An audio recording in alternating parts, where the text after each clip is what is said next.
예, 안녕하십니까. 여러분들의 백만장자입니다. 여러분 파이팅입니다. 자, 오늘은 여러분들에게 SK 하이닉스 이야기를 좀 할까 합니다. SK 하이닉스가 지금 파운드리가 거의 존재감이 없는데 SK 하이닉스가 인텔의 파운드리를 인수하는 거 아니냐, 인수전에 뛰어드는 거 아니냐. 왜 어디까지나 가설입니다. 요거 뭐 이렇게 뭐 확실하게 결정 났다 이걸 말씀드리는 게 아니라 약간 지금 흘러나오는 이야기가 있어서 이럴 가능성도 있다. 왜냐? 인텔은 파운드리를 이제 좀 놓으려고 하고 있고 또 하이닉스 입장에서는 지금 하이닉스 그 파운드리가 제일 아쉬운 부분이고 그래서 이게 서로 지금 입맛에 잘 떨어지고 있는 그런 지금 상황이다 보니까 지금 특히 이제 SK 하이닉스는 TSMC와의 지금 종속적인 관계죠. 어떻게 보면 자 이거에서 벗어나야지 비로소 진짜 완전히 이제 반도체 기업으로서 또 도약할 수 있는 하여튼 그런 지금 상황이다. 물론 이게 뭐 될 가능성은 제가 봤을 때 또 그렇게 높지 않을 수는 있지만 그렇다고 해서 아예 없는 것도 아닌 그래서 오늘 이 부분에 대해서 한번 여러분들하고 한번 다뤄보는 시간을 좀 가져보도록 하겠습니다. 지금 SK 하이닉스가 지금 상당히 최근 들어서 그 최태원 SK그룹 회장이 뭐 잘한 건지 아니 밑에 있는 사람들이 잘한 건지 모르겠지만 어쨌든 잘 나가고 있습니다. 삼성은 마누라하고 자식 빼고 다른 거를 막 바꾸고 있는데 여기는 뭐 그냥 뭐 와이프까지 바꾸면서 그냥 완전히 그냥 계속 지금 질주를 하고 있는데 어쨌든 삼성전자하고 지금 이제 쌍두마차로 국내뿐만 아니라 전 세계 반도체 산업으로서의 어떤 기업으로 이제 도약하기 위해서는 SK 하이닉스는 사실상 파운드리가 지금 가장 약점으로 꼽히고 있습니다. HBM에서 또 사실상 뭐 HBM 잘하고 있지만 HBM4 이렇게 넘어가면서 파운드리가 이제 어떻게 보면 하이닉스의 약점으로 지금 작용을 하고 있는 상황이죠.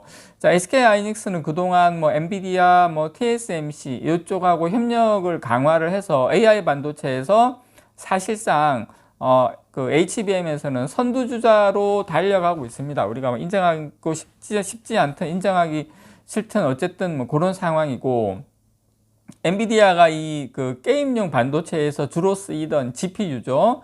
요거를 이제 반도체 확장을 추진할 때 SK 하이닉스는 HBM 개발에 성공을 하면서 이제 두 회사가 이제 상당히 잘 나가고 있는 상태입니다. 근데 SK 하이닉스가 생산한 HBM을 사실상 TSMC에 넘겨서 TSMC의 파운드리 기술을 활용을 해서 마침내 AI 칩으로 제작이 되는 겁니다. 근데 그래서 엔비디아는 이걸 이제 오픈 AI에 공급함으로써 오늘날 이 챗GPT가 탄생을 한 거죠. 이제 역사를 돌아보면 SK 하이닉스의 역할이 대단한 거죠. 어떻게 보면. 그런데 SK 하이닉스가 대단한데 결국에는 뭐가 끼어 있다? 예, TSMC가 끼어 있다. 그러니까 HBM이든 뭐 엔비디아는 말할 것도 없고 이 AI의 어떤 기본적인 것에는 지금 TSMC가 다 이제 깔려 있는 겁니다. 뭐 어쨌든 지금 그런 상황이다. 그런 상황인데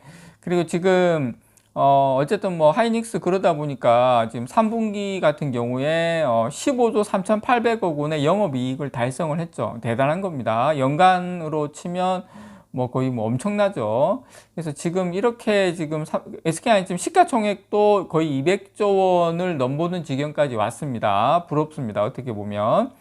근데 이제 문제는 뭐냐면 좋다 이거예요. 근데 이제 SK하이닉스는 그러면 여기에서 계속 만족을 할 거냐? HBM 본인들이 만들어서 파운드리는 TSMC에 계속 앞으로 더 계속 의존을 해야 되는데 어쨌든 삼성전자는 파운드리가 있기 때문에 뭐 잘났든 못났든 시간의 문제이지만 삼성전자가 자력으로 가능한데 어쨌든 SK하이닉스는 이제 TSMC와의 어떻게 보면 이 종속적인 관계에서 벗어나야 비로소 저는 의미가 있다라고 생각을 하거든요. 그래서 HBM을 만들어서 TSMC에 납품한 관계를 벗어나지 못하면 미래적 장기적으로 봤을 때 결국 어떤 하이닉스의 지금의 어떤 독점적인 위치로 자리 잡고 가기는 힘들지 않을까. 이 TSMC에게 어떻게 보면 장기적으로 봤을 때는 TSMC에게 봉사하는 뭐 그렇게 되지 않을까. 근데 또 반대로 보면 SK 하이닉스가 이대로 계속 가고 삼성전자가 이대로 또 계속 가면 저는 뭐 그 HBM4, HBM5 이렇게 나오면서 삼성전자의 역할, 삼성전자의 비중은 더 커질 수밖에 없다라고 생각합니다. 마찬가지로 SK 하이닉스의 당연히 고민이 있겠죠. 지금 글로벌 메모리 반도체 3사인 삼성전자, SK 하이닉스, 마이크론 테크놀로지가 지금 여러 가지 그 가장 많이 벗어날 수 있는 곳이 삼성전자죠. 하이닉스나 마이크론 같은 경우에 HBM을 지금 상태로 가면 거의 이 먹이 사슬에서 TSMC에게 계속 밀리는, 그러니까 TSMC가 그러니까 이런 거예요. 쉽게 말해서 SK 하이닉스가 HBM 만들어서 TSMC에서 파운드리하고 패키징하면 야 우리 이 가격 못 받겠어, 더 올려줘, 우리 더 올려줘 이러면 어떻게 선택권이 없는 거예요. 지금 SK 하이닉스 입장에서는 그런 상태에 있다. 만약에 삼성전자 같은 경우에는 반대 상황이 되면 우리가 할래 이렇게 이게 가능하자는 거죠. 그래서 저는 이런 비극적인 하이닉스 입장에서 운명을 타개하기 위한 방안으로 인텔과의 협업을 아마 하이닉스에서도 적극적으로 검토를 하고 있다라고 생각을 합니다. 개인적으로. 그래서 이미 SK 하이닉스는 인텔이 중국에서 운영하던 낸드 플래시 사업부를 90억 달러죠. 90억 달러에 거의 10조 넘게 인수한 적이 있습니다. 이게 작은 금액은 아닙니다. 그래서 얼마든지 양사의 우호적인 협상의 여력은 저는 상당히 높다라고 봅니다.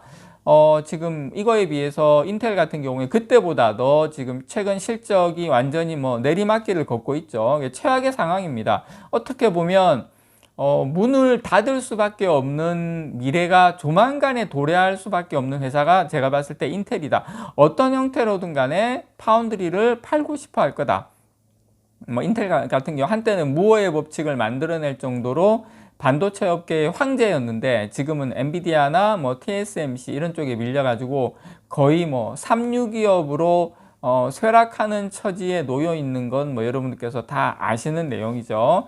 그래서 지금 그런 만큼 인텔이 이런 위기에서 벗어나기 위해서 인텔로서도 구원군이 절실한 실정인데 지금 인텔의 구원군으로서 거론되는 기업이 뭐 삼성전자 그리고 애플 뭐 이런 회사가 이야기는 나오고 있습니다. 전혀 없는 건 아니에요. AMD도 이야기 나오고 있는데 근데 이게 설사 만약에 삼성전자나 애플이나 AMD가 인수나 협력을 시도한다 하더라도 각국 이제 경쟁 당국으로부터 승인을 받아야 되는데 제가 봤을 때 승인이 날 가능성은 거의 없다 그렇게 생각합니다. 근데 이제 SK 하이닉스는 좀 달라요. 상황이 좀 달라요. 왜냐하면 제일 반대할 회사가 나라가 이제 중국인데 중국 같은 경우에는 인텔의 낸드 사업을 승인을 해줬고 그리고 보면 하이닉스하고 인텔하고 양사의 사업이 겹치는 분야가 거의 없어요.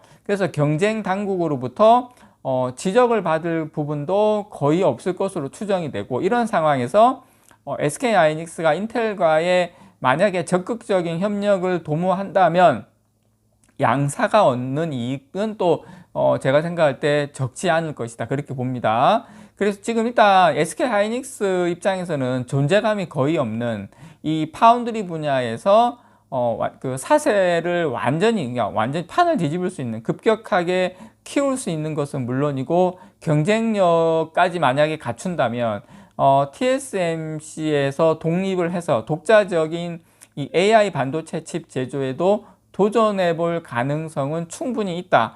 이 외에도 인텔이 갖고 있는 다른 기술에도 협력을 해서 반도체 분야에서 뭐 TSMC나 아니면 삼성전자나 이런 버금가는 경쟁 상대로 떠오를 수 있는 또 이렇게 말씀드리면 이미 우리가 하이닉스가 삼성전자 뭐 넘은 거 아니니까 전반적으로 파운드리를 포함해서 이렇게 전반적인 걸 제가 여러분께 말씀드리는 겁니다. 어쨌든 어디까지나 근데 여러분 제가 뭐 그렇다고 해서 하이닉스가 인텔 인수한다 그걸 말씀드리는 게 아니라 시장 상황이 하이닉스 입장이나 인텔 입장이나 그리고 여러 가지 이런 정황상 이런 것도 우리가 염두에 둘 필요는 있다. 지금 그런 가능성이 없지는 않다. 제가 이제 그런 측면에서 여러분께 말씀을 좀 드립니다. 그래서 SK 하이닉스가 HBM을 넘어서 파운드리까지 아우를 수 있는 삼성전자 수준의 이 종합반도체 기업으로 만약에 성장한다면 오히려 저는 삼성전자에게도 기회가 올 수 있다라고 생각합니다. 뭐 우리가 삼성이나 LG나 뭐 이런 회사들이 같이 경쟁하면서 컸기 때문에 그리고 이제 어쨌든 우리가 뭐 삼성전자 제가 유튜버이고 삼성전자 우리가 투자자이긴 하지만 하이닉스가 그래도 잘 되는 게 저는 삼성전자에게 결코 장기적 관점에서 봤을 때는 나쁜 건 아니다. 결국에는 여러분 하이닉스 HBM 잘하고 막 이렇게 하니까 삼성전자도 또 같이 이렇게 어떻게 좀 경쟁 관계가 되면서 같이 또 열심히 하고 또 서로 으쌰으쌰 이런 부분도 없는 건 아니거든요. 그래서 제가 오늘 여러분께 이런 것도 있을 수도 있다. 가능성은 없는 건 아니다. 그런 측면에서 이런 각도로 우리가 한번 또 우리 반도체 시장을 볼 필요도 있지 않나 해서 여러분께 영상 한번 만들어 봤습니다. 이상 여러분들의 백만장자였습니다. 사랑합니다, 여러분.